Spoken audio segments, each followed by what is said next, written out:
Hello my dear student, cost account के आज के लेक्चर में मैं आपसे डिस्कस कर रहा हूं कि हाउ टू प्रिपेयर रिकंसाइलेशन स्टेटमेंट। इसके लिए हमने एक एग्जांपल लिया है।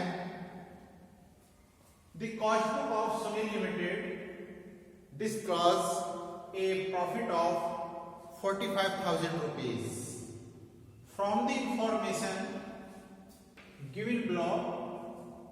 Prepare a reconciliation statement and show the profit of financial book. These are cost book and these are financial book results. Opening stock of material, cost book 18,000, financial book 20,000.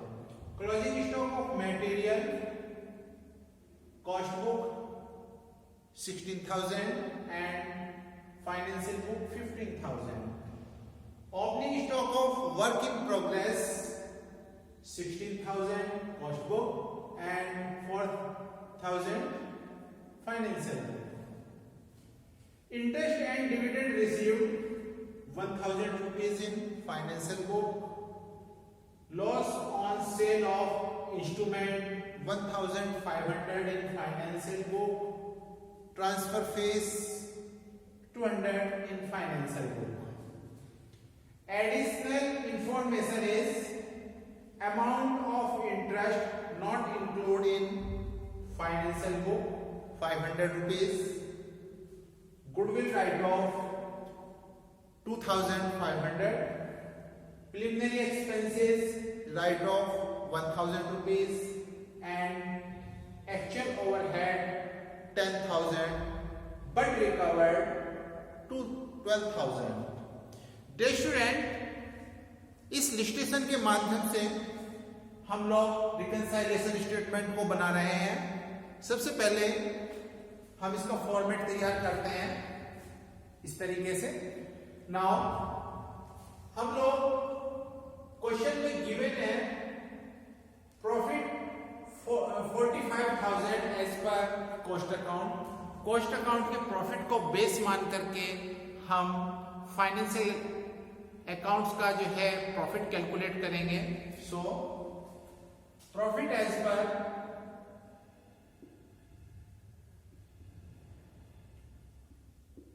Cost account 45,000। Dear student, यहां पे information दी हुई है। इन information में कुछ को हम profit में add करते हैं और कुछ इंफॉर्मेशन को लेस करेंगे, जैसे ऐड एंड लेस। अभी मैं आपसे बताऊंगा वन बाय वन किस आइटम को हमें प्लस करना है, ऐड करना है और किसको minus. First, opening stock of material cost book में 18,000 और फाइनेंशियल बुक में 20,000। डियर स्टूडेंट, यदि ओपनिंग स्टॉक कॉस्ट बुक में कम लिखी जाए और फाइनेंशियल बुक में ज्यादा, तो उस कंडीशन में जो इनका डिफरेंस होता है वो कॉस्ट अकाउंट के प्रॉफिट में से लेस होता है, क्योंकि जो ओपनिंग स्टॉक है कॉस्ट बुक में कम शो किया गया है। Opening stock of material under recovered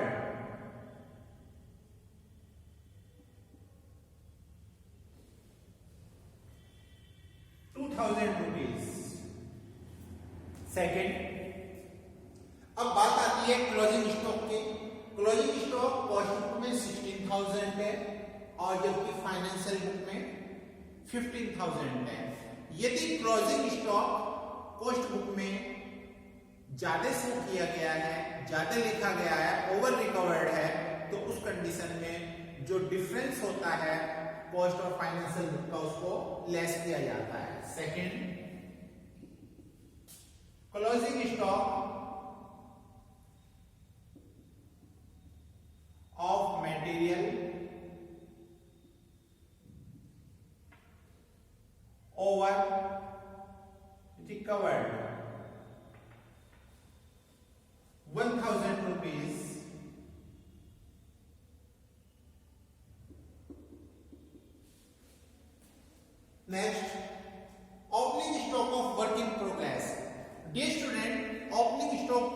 चाहे रॉ मटेरियल का हो, चाहे वर्क इन प्रोग्रेस का हो, चाहे फिनिश गुड्स का हो।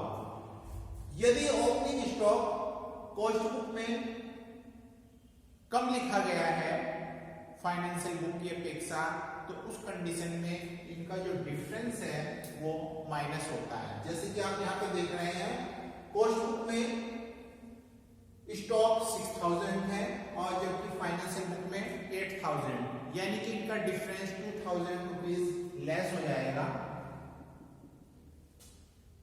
ओपनिंग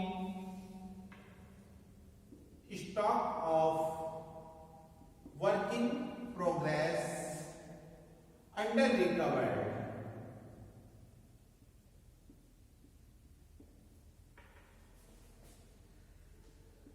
₹2000। नाउ अब हम ध्यान देते हैं क्लोजिंग स्टॉक पर। Closing stock of work in progress cost book में 5000 है और फाइनेंशियल बुक में 4000। जैसा कि मैंने अभी बताया है कि स्टॉक किसी भी प्रकार का हो, चाहे वो closing stock of raw material हो, closing stock of work in progress हो, closing stock of finish goods हो, यदि वो कॉस्ट अकाउंट में ओवर रिकवर्ड है देन फाइनेंशियल बुक, तो उस कंडीशन में इनका जो डिफरेंस होगा वो लेस किया जाएगा। Closing stock of work in progress over recovered in cost account. इनका डिफरेंस है 1000 रुपीज, तो यहां पे 1000 रुपीज लेंगे। Now interest and dividend received in 1000 rupees, इसको केवल फाइनेंशियल अकाउंट में शो किया हुआ है, कॉस्ट अकाउंट में नहीं। ऐसी कोई भी इनकम जिसको फाइनेंशियल अकाउंट में रिकॉर्ड किया गया है but not show in cost account, उस कंडीशन में जितनी भी इनकम होगी उसको हम कॉस्ट अकाउंट की प्रॉफिट में ऐड करेंगे। So first interest and dividend received 1000 rupees.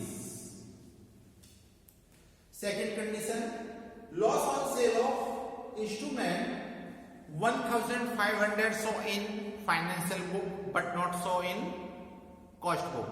इस कंडीशन में क्योंकि ये लॉस है, ये फाइनेंशियल अकाउंट में तो शो किया गया है लेकिन कॉस्ट अकाउंट में इसको शो नहीं किया गया, इस कंडीशन में इसको लेस किया जाएगा। Fifth, loss on sale of instrument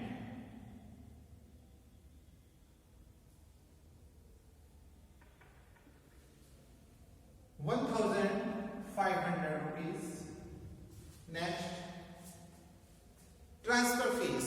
ये जो शेयर ट्रांसफर फीस होती है ये कंपनी की इनकम होती है, इस इनकम को फाइनेंशियल बुक में शो किया गया है but not show in cost. इस कंडीशन में all income which show in financial book but not show cost account, उसको हम कॉस्ट अकाउंट के प्रॉफिट में ऐड करते हैं।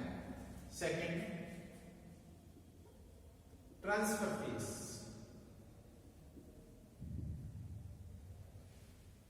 200 रुपीज। नेक्स्ट, अब हम जो एडिशनल इंफॉर्मेशन दी हुई है इस पर ध्यान देंगे। First, amount of interest not including financial book 500 rupees. Day student, interest के 500 रुपीज रिसीव किए गए हैं जिसको फाइनेंशियल बुक में शो नहीं किया गया है। आप ये भी जानते हैं कि जो इंटरेस्ट रिसीव होता है इसको कॉस्ट अकाउंट में भी शो नहीं किया जाता, तो ये एक ऐसी आइटम है जो कि न तो फाइनेंशियल अकाउंट में शो की गई और न कॉस्ट अकाउंट में। इस कंडीशन में यह रिकंसाइलेशन पर कोई प्रभाव नहीं डाल रही है, कोई इफेक्ट नहीं डाल रही है। इस कारण से इस 500 रुपीज को इसमें कहीं पर भी शो नहीं किया जाएगा। नेक्स्ट आते हैं goodwill right of and preliminary expenses right of. Day students, चाहे गुडविल हो चाहे प्रिलिमिनरी एक्सपेंसेस राइट ऑफ हो, इनको हम फाइनेंशियल अकाउंट में तो शो करते हैं लेकिन कॉस्ट अकाउंट में शो नहीं किया जाता। इस कंडीशन में इस एक्सपेंसेस को हम यहां पर लेस करेंगे। Goodwill and preliminary expenses return of in financial book account. These are 2,500 and preliminary expenses 1,000 rupees. It means दोनों को प्लस कर देंगे 3,500 rupees. Now actual overhead 10,000 rupees and but recovered 12,000 rupees. Dear students, हमेशा ध्यान रहे आपको, जितने भी एक्चुअल ओवरहेड्स होते हैं इनका संबंध फाइनेंशियल अकाउंट से होता है। इसका मतलब जो एक्चुअल ओवरहेड्स हैं वो फाइनेंशियल अकाउंट में 10,000 लिखे हैं और रिकवर्ड 12,000। ये जो रिकवर्ड होते हैं it means it's related to cost account. इसका मतलब कॉस्ट अकाउंट में 12,000 है। तो अब इसका मतलब ये हुआ कि कॉस्ट अकाउंट में जो ओवरहेड्स है वो 2,000 मोर रिकवर्ड है। इस कंडीशन में ऐसे एक्सपेंसेस जो कि ओवर रिकवर्ड होते हैं कॉस्ट अकाउंट में उनको प्लस किया जाता है। Third, overhead over recovered in cost account 2,000 rupees 12,000 minus 10,000। Dear students, जितनी भी आइटम्स थी उसको हमने रिकंसाइलेशन स्टेटमेंट में शो कर दिया है।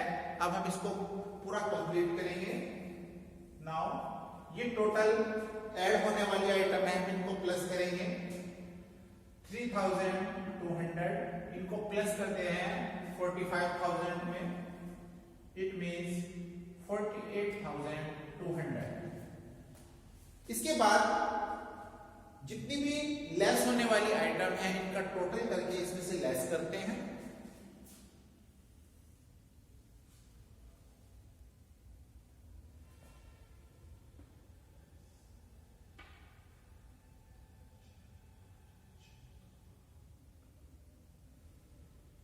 ₹11,000 लेस करेंगे। Now difference is 37,200। ये जो डिफरेंस आया ये डिफरेंस ही हमारा फाइनेंशियल अकाउंट का प्रॉफिट होगा। तो इसको लिखेंगे हम profit as per financial account. यही हमारा क्वेश्चन का आंसर होगा।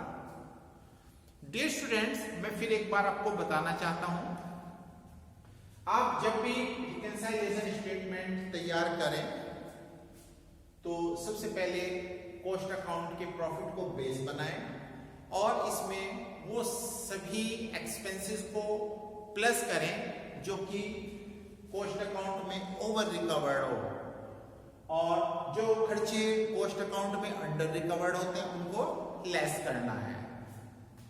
ऐसी इनकम जो कि प्रॉफिट एंड लॉस अकाउंट में दिखाई गई है, शो की गई है, but not show in cost account, उसको भी आप प्लस करेंगे। क्लोजिंग स्टॉक और ओपनिंग स्टॉक में यदि ओपनिंग स्टॉक कॉस्ट अकाउंट में ओवर रिकवर्ड है आप प्लस करें और क्लोजिंग स्टॉक यदि ओवर रिकवर्ड है चाहे वो किसी का भी है, रॉ मटेरियल का, वर्क इन प्रोग्रेस का, फिनिश गुड्स का, उसको लेस करेंगे। Thank you.